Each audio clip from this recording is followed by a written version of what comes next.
बिस्मिल्लाहिर्रहमानिर्रहीम। फरमान मुस्तफ़ा सल्लल्लाहु ताला अलैहि वसल्लम, जो जुम्मे के दिन मुझ पर दुरूद शरीफ पढ़ेगा क़यामत के दिन मैं उसकी शफ़ाअत करूंगा। सल्लु अला हबीब। दाएं हाथ से खाना खाना सुन्नत मुबारक राशिद अतारी। ख्वाबों की तबीरें लेके पेश खिदमत है और आप देख रहे हैं ख्वाब की हकीकत। अगर किसी ने ख्वाब में देखा ना कि वो दरख्त पड़ है, दरख्त के ऊपर चढ़ा हुआ है, तो इसकी क्या तबीर होगी।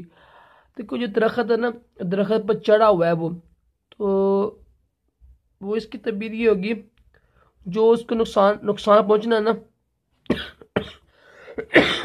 जो उसको नुकसान पहुंचने हैं ना, किसी किस्म की मुसीबत आनी है, वो उससे इंशाल्लाह बच जाएगा।